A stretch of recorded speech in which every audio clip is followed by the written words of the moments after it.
Eh, bueno, ¿qué tal? Mi nombre es Alan Acosta, soy economista de la Universidad de Buenos Aires. Actualmente estoy terminando la maestría en la Universidad de San Andrés y estoy acá con mi amiga Ariana para compartir esta entrevista y hablar un poquito de estos temas interesantes. ¿Las políticas gubernamentales son eficaces al momento de estabilizar de manera sistemática la economía? Lo que tenemos es que efectivamente la discusión entre intervencionismo y no intervencionismo del Estado ha sido saldada hace varios años.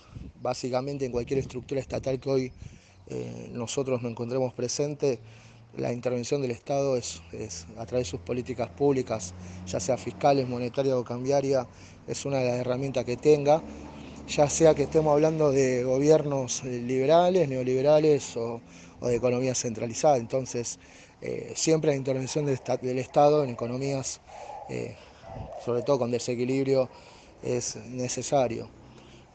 El tema viene en el hecho de ver cómo encarar la problemática, si la problemática es una problemática de oferta, si la problemática es una problemática de demanda.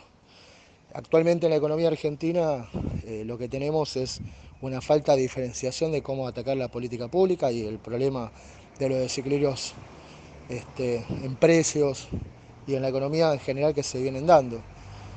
En ese sentido, recalcar que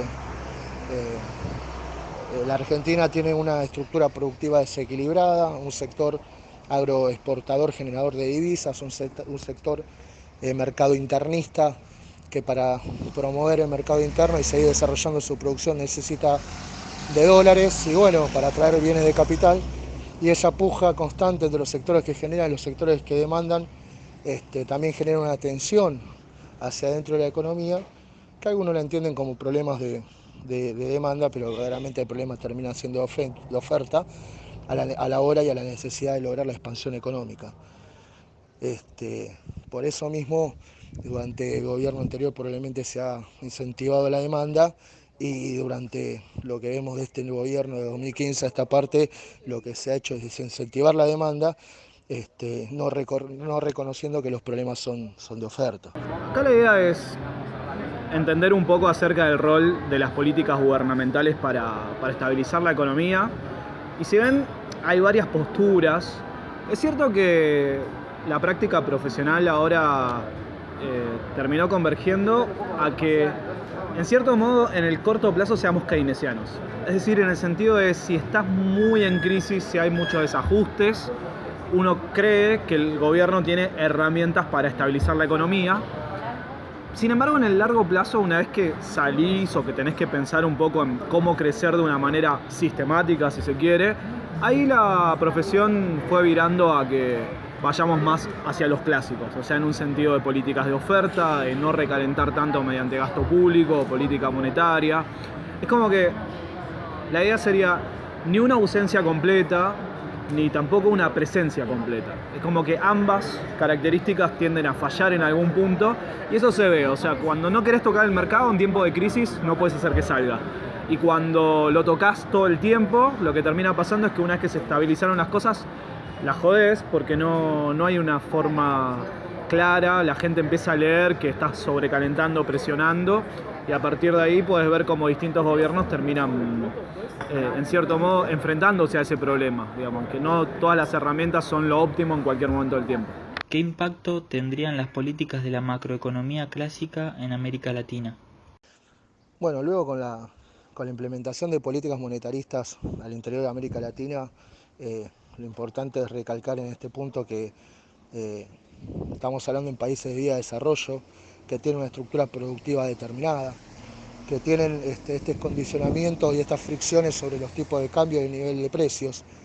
Y no podemos limitar esas problemáticas o esas políticas netamente a la emisión o no de billetes y monedas, como lo hace el aspecto monetarista. Probablemente el aspecto monetarista termine generando más complicaciones sobre el conjunto de la economía antes que generar soluciones, simplemente porque le falta una pata de análisis que estaba en Díaz Alejandro, que estaba en Prebisch, que tenía una perspectiva de estas estructuras para el análisis y el enfoque. La combinación entre política fiscal y monetaria tiene que ser la adecuada, y no puede solamente basarse uno en una visión sesgada de estos problemas. América Latina, qué decir, ¿no? Y en especial en Argentina. Acá es muy divertido el asunto. Cuando uno da clases a veces de macroeconomía o de micro, hay ciertos fenómenos que vos decís, si esto se lo tuviese que explicar a un estadounidense, a un australiano, la verdad que él no tendría ni idea de lo que es vivir en inflación, de no saber cuánto van a valer las cosas mañana, de si el laburo le va a ser redituable o si lo que va a cobrar le va a seguir alcanzando.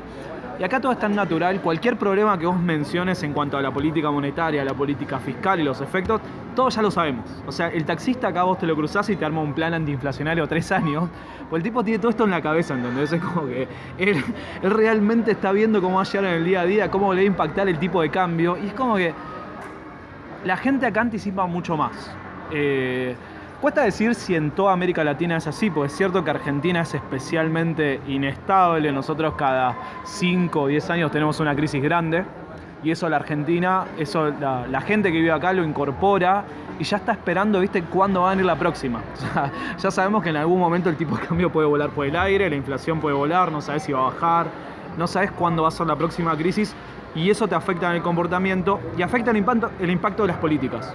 Pues no sabes realmente si los efectos que una política podría tener en un país como Alemania van a ser los mismos en Argentina. Entonces, en ese sentido, el funcionario que tiene que determinar la política económica en un país como este tiene que prepararse para un montón de cosas que en otros lugares no son así. O sea, realmente la gente se comporta distinto y te genera otra inestabilidad que creo que al día de hoy no está del todo bien captada en los modelos económicos. ¿Qué opina con respecto a la situación de desempleo en tiempos de crisis? Bueno, con respecto al desempleo, en muchas ocasiones algunos economistas monetaristas proponen que las situaciones de desempleo pueden llegar a generar bajas en los niveles de actividad económica, de los precios, la tasa de interés, digamos, lo que puede llegar a generar eso es una contracción económica que desacelere los aumentos generalizados que se dan en los precios en la economía. Esa perspectiva, que es la mirada de la curva de Phillips, es básicamente una perspectiva y una mirada acotada de la realidad. Nuevamente, cuando nosotros consideramos como países tercermundistas que las definiciones vienen por una puja entre las distintas estructuras productivas que tienen distintas miradas y distintos procesos en cómo se van desarrollando, atacar a través del desempleo es acotado. Las situaciones de desempleo que generan una contracción en la demanda tienen que ser atacadas a través de una política pública directa. Esto puede ser subsidios, fondos de desempleo, inversión pública, que a través del generador y multiplicador keynesiano, el multiplicador del mercado de bienes, incentiva y fomenta la economía.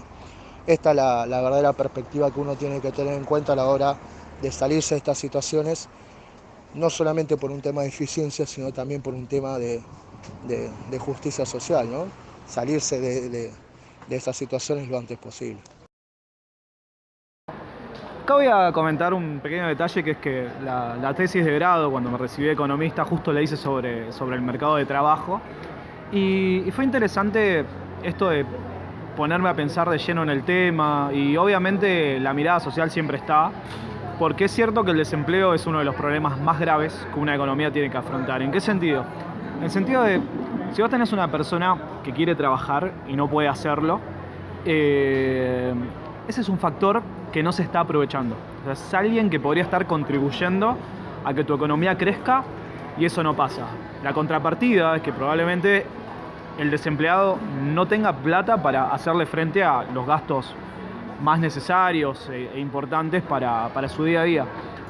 ¿Cómo se puede ir contra esto? ¿Cómo se puede solucionar? Bueno, hay que identificar cuáles son los tipos de desempleo. En una economía en crisis está claro que algún tipo de intervención tiene que haber, más que nada en el corto plazo, como para que se salga.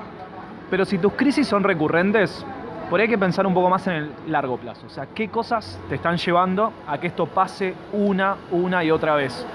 Y ahí la respuesta general y lo que uno termina viendo es que esas políticas que a veces te permiten para salir momentáneamente y quizás reducir un poco el desempleo, que uno dice, che, bueno, la gente está mejor porque ahora consigue más laburo que el año pasado.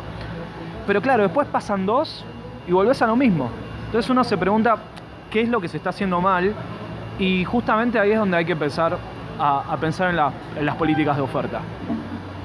El Estado necesita recaudar impuestos para hacer frente a sus gastos, a la obra pública y a las políticas que vaya a tener quizás en términos sociales, pero también hay que entender que esos impuestos muchas veces pueden desincentivar la inversión de las empresas, hacer que, si vos ves que para contratar a alguien tenés que hacerle frente a un juicio, o que no sabés, en todo caso, si la cosa va mal, si vas a poder despedirlo y si eso está ok o no, te cuesta mucho tomar ese tipo de decisiones. Es muy probable que termines contratando 2 personas, cuando quizás en otras condiciones habrías contratado 5.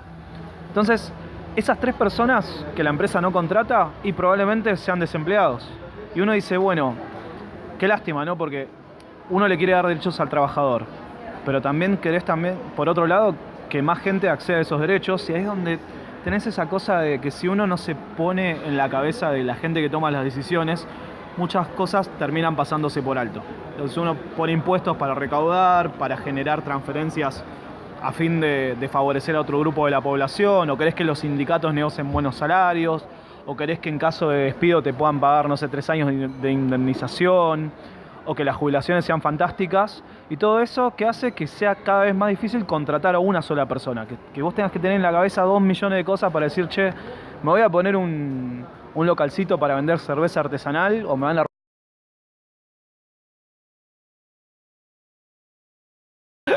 con impuestos, con trámites, cuando quiera contratar a alguien. Entonces, desde esa perspectiva es muy difícil. Esto lo editamos, claro, lo editamos porque se escapó.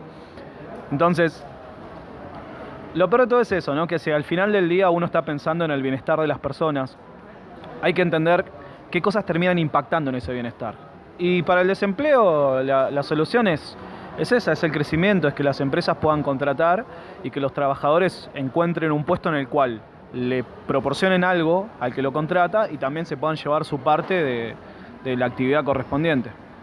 Cuando hay factores que distorsionan todo eso, los resultados son que a la gente le cuesta conseguir laburo, las empresas, en lugar de elegir invertir en Argentina, están en otro lado o están en otra cosa, en el sector financiero, por ejemplo, y ahí es donde el desempleo termina siendo esta cosa que nosotros observamos con tanta regularidad en nuestro país.